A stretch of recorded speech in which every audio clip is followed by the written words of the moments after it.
Dear Father in heaven, please help me this morning as I share a few thoughts. Ask it in Jesus' name. Amen. Good morning, friends. It's a glorious day outside. Can't wait to get out to the garden. You know, way back in 1996, Darlene and I were serving at a place called Wildwood Hospital. And we were asked by the administration there to go to Southeast Asia, start a health ministry. And one of the men that I worked with, his name was Larry, he was in the Merchant Marines, and he told me, he said, you got to be careful. When you get to the Philippines, they're going to steal the watch right off your arm. You know, I think I was just young enough and inexperienced enough to perhaps believe a little bit of what he said.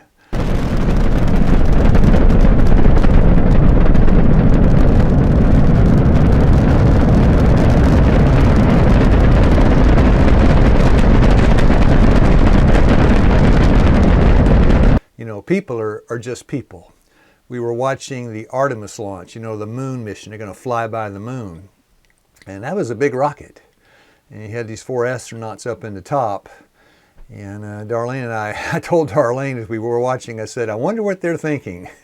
But you know, they are thinking what I would be thinking if I were sitting on top of that rocket getting ready to go to the moon. I'd be praying and say, Lord, hope this thing doesn't blow up.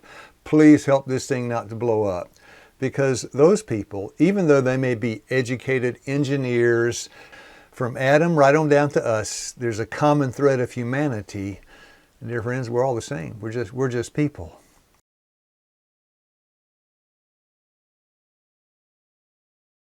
So what I'm doing this morning is planting yarrow. We have some white wild yarrow in another bed, but this is some that, these are bought seeds for a domestic one called Fruit Bowl. And it comes in different colors. You're supposed to plant these about a foot apart, but I don't have that much space, not too many places to plant it, and I grew them in little cups here like this. You can see the cup. So there's quite a few in one little clump. We'll see what happens. I think it'll be okay. And trying to get those planted this morning. It's a beautiful morning. The bugs are bad, but other than that, it's a gorgeous morning.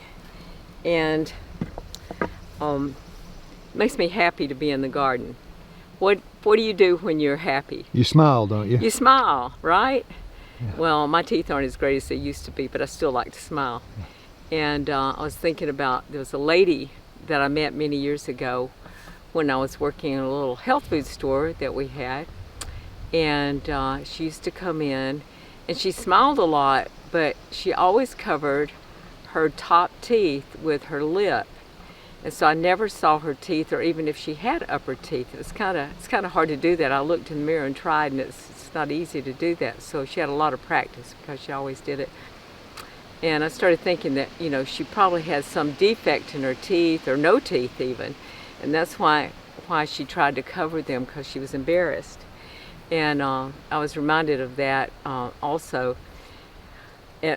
I don't know, maybe it was 15 years ago, I broke a chip, an inner part, so it was like a little square out of one of my front teeth.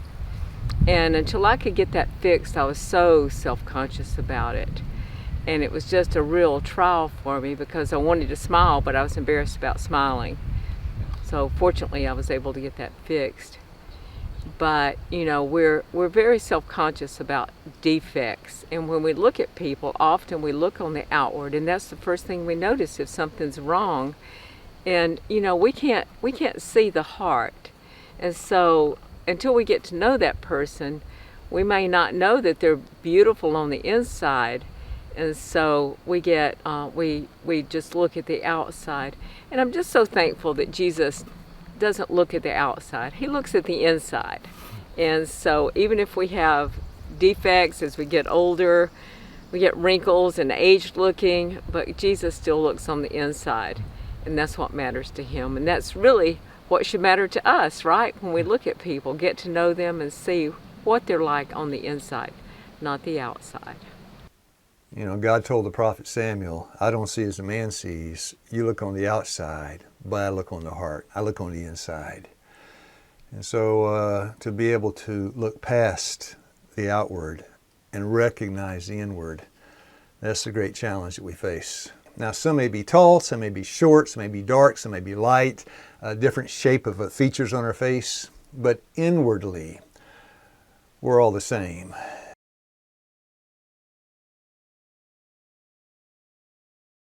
So what I'm doing today is hopefully planting some more flowers. And last year I asked for friends to give me flower seeds from their gardens, so I got a lot. This is one called Cleome, and there's a familiar name around here. The lady that gave it to me called it spider flower. But the first time I saw this flower, I was in Alabama, and around there they call it cat's whiskers.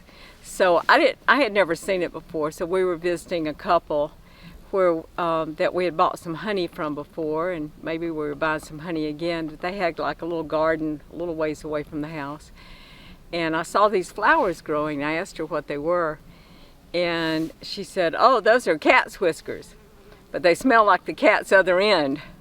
Well, I didn't really go down there and smell them right then, but I can smell them now, and her assessment was probably pretty good. Yeah. Yeah.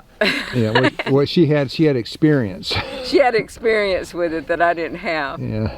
But they make beautiful flowers. These big, kind of whitish pink flowers. They big blooms and these whisker-like things that come off. Yeah. Pleasing to the eyes, not so pleasing to the smell. They are. They're pleasing to the eye. And actually, when we lived in southern Wayne County, Butler Creek ran through there. And these would just self-sow. They would come up every year. You would see them out in the middle of the creek where it was shallow and little rocky islands. Yeah. And they were growing there. It was really pretty out in the middle of the creek. So I'm hoping I can get these to grow. There's a lot of Bermuda grass in this bed, and I've been digging it out, trying to get it out. So I'm hoping they can survive it. And they'll make beautiful flowers for us this year. Yeah, I wonder what happened to that couple down there in the valley. That was 40 years ago. It was a long time ago. I don't know. I figured they were older than we were, so they may or may not be living. I have no idea. Nice couple, though. Nice couple, and now we figured out that what old age is all about. Yeah. Yeah. It's an experience we're all going to have. It's an experience you can't opt out of except for one way, and that's not a good option. I've had the blessing and opportunity to work in a lot of places. You know, in Pakistan, I was there. This was a time of tension in that country, a Muslim country. You know, I've never been treated better.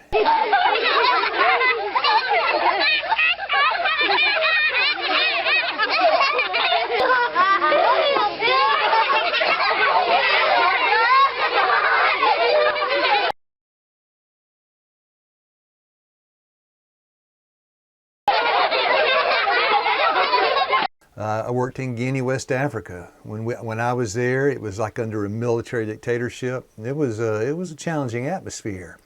But the regular people, you know, the 9-to-5 working Joes, you know, the regular folks, just as kind and loving and gentle as other people in different places on planet Earth. Darlene, we're about to have lunch. Preached in a church, and the family invited us home. So Daniel and I are about to have lunch, and it looks like it's going to really be good.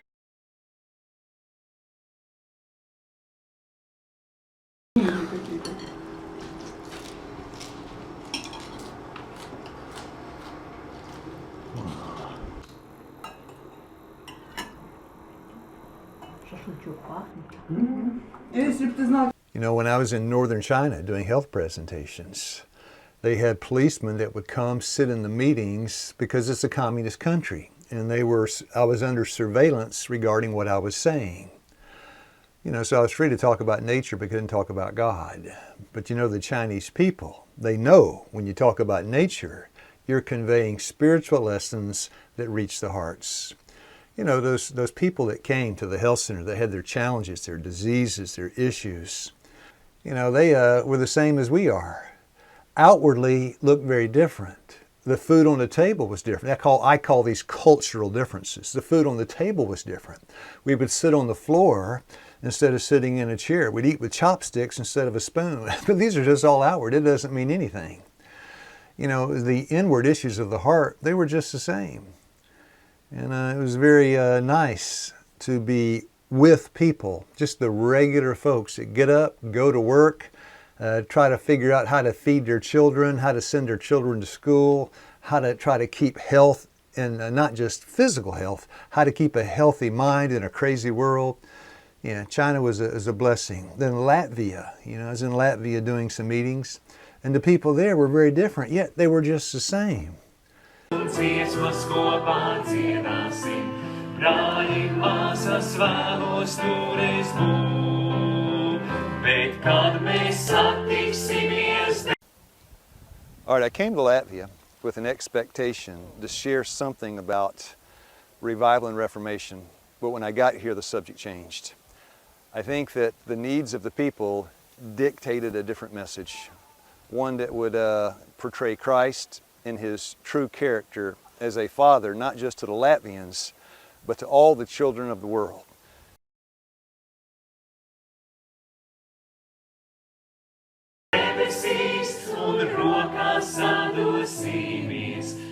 I was also in, the Arctic Circle. So cold up there, right? And the Nunavut people, very, very, very different in the food they ate and the clothes they wore and the environment in which they lived.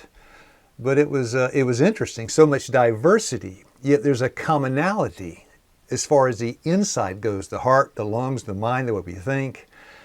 And then also in Hong Kong. Hong Kong was a very friendly place.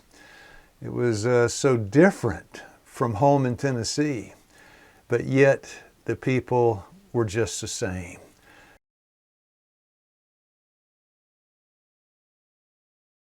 I got a real experience though in Liberia. I was speaking like at a camp meeting, doing some presentations, and that's a tough place. A lot of disease, this is where the capital of Ebola was and all these other things. And as I was doing the health presentations, it was so different. The weather was so hot, and there were thousands of people coming to the meetings. And I remember one Friday night, it was a church organization. One Friday night they were going to have communion. So I went and attended. And because I was a guest, they made me sit on the front, on the platform. Now remember, as we got ready for the communion, the foot washing basins were there, and they had the grape juice and the bread. And the leaders there in the conference came to me and they said, look, you and Harold will be going outside to do the communion service.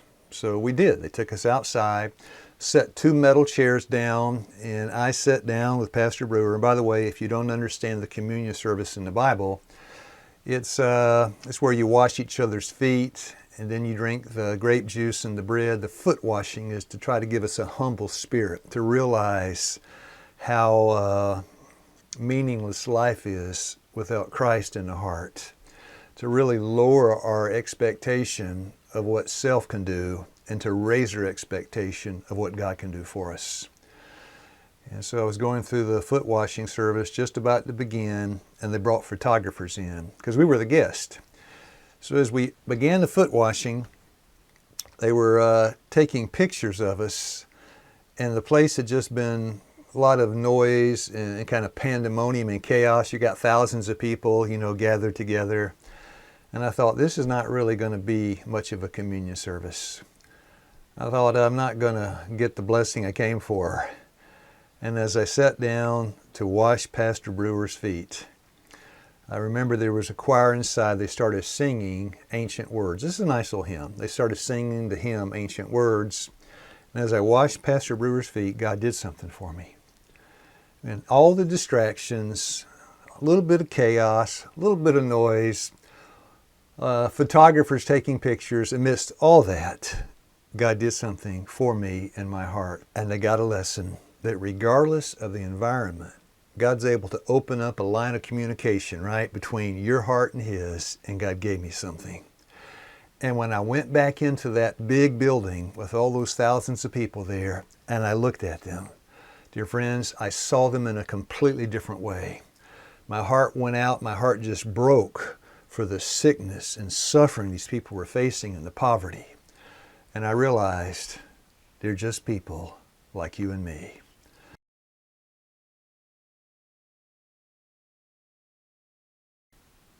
Sometimes those that are in leadership, strategic planners, kings, monarchs, presidents, prime ministers. Sometimes they're fanatics. Sometimes they're not so nice and they don't do the right thing. The regular folks in the country, the ones that suffer during a war, the ones that suffer in famine and hardship, poverty and natural disasters, you know, because the government or those in charge may not be doing what's right, it doesn't mean the people do what's wrong. You have to make a distinction between those that get the headlines and the normal people that are just people going about their everyday work. So my dear friends, I thank God today that He has a one-on-one relationship with each one of us, that the line of communication cannot be closed off by anything a man does, and with His help, we can have 20/20 spiritual vision, that as we look at people, we could say, hey, they're just like I am. So that golden rule, Matthew 7 verse 12, begins to shine. Do unto others as you'd have them do unto you. Why? Because they're just like you are, and what you would want is what they need. So God bless you, my friends. Hope you have a peaceful day.